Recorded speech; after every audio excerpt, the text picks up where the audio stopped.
Well, hello, ladies and germs. It's I don't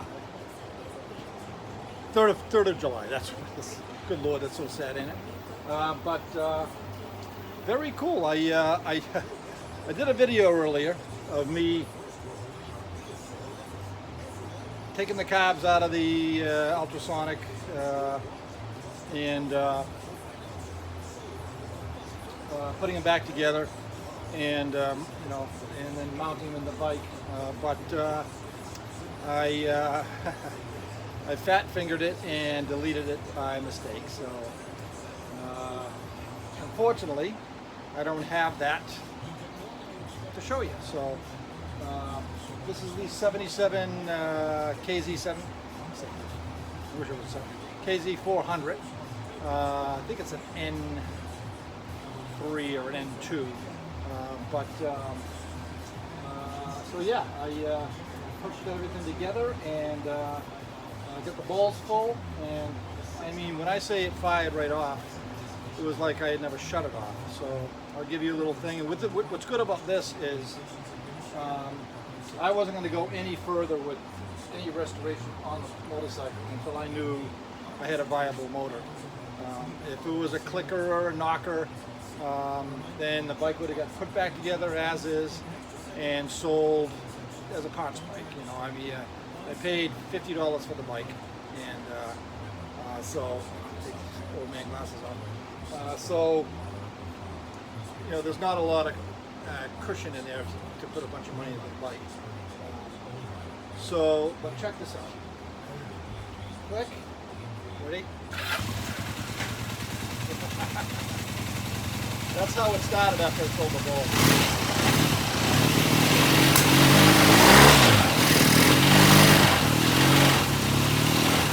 It's dead cold, it's a little bug, when I get the airbox on.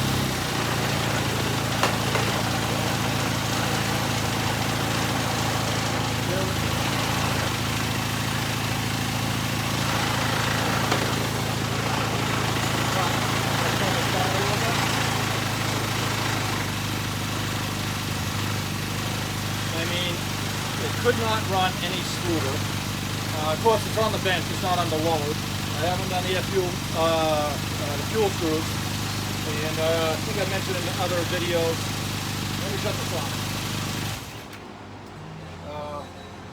Carburetors have either an air screw or a fuel screw, and if the air screw or the screw is on the engine side of the carburetors, that makes it a fuel screw. Screwing it in, less fuel; putting it out, more fuel. I mean, yeah, right. On the intake side, airbox side, that would be an air screw.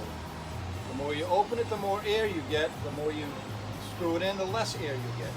And that's how you differentiate between the two. But they basically still tune the same way. You bring the motor down to the lowest possible RPM and have the motor at temp. And then you just probably start at, say, screw them in, bottom them out, bring them out 1.5 to 2, which is normally a factory spec. And from that point, you slowly turn them out, turn it out. The motor will either rise up slightly, ever so slightly. You probably won't be able to hear it on camera, but you can hear it standing next to the bike. And you want to get it, whether it be in or out, at that highest possible idle on both sides. And then you would set your idle adjustment accordingly, what you want the bike. Usually, 1200, 1800 RPM, depending on the motorcycle. But that's pretty much the scope of that. I think I might have mentioned it before. So this is very exciting. That means I'll go full bore on the restoration of it. This bike is rough enough where the frame, everything is rusty enough where the motor is going to have to come out of the frame. Basically strip it down. Front end comes off, the motor out. Just basically I'll have the frame hanging from the ceiling. And that way I can sand it properly and paint it properly. Not enough money in my budget to powder coat, and the bike is not a sought after motorcycle enough to be able to warrant that. So it'll get a nice paint job on the frame. Of course, the motor being sitting on my bench, I can really go at it with the buffer and get all that done.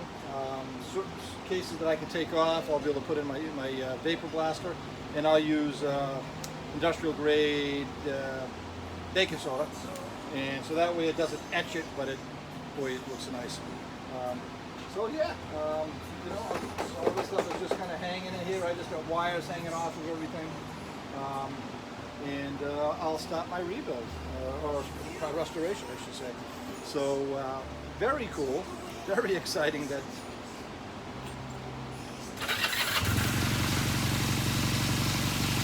is cool. You can tell she's going to be a vibrator. Compared to my CL 350, Kawasaki is definitely vibrating a lot more. You can hear the bench vibrating. But, you know, let's see here.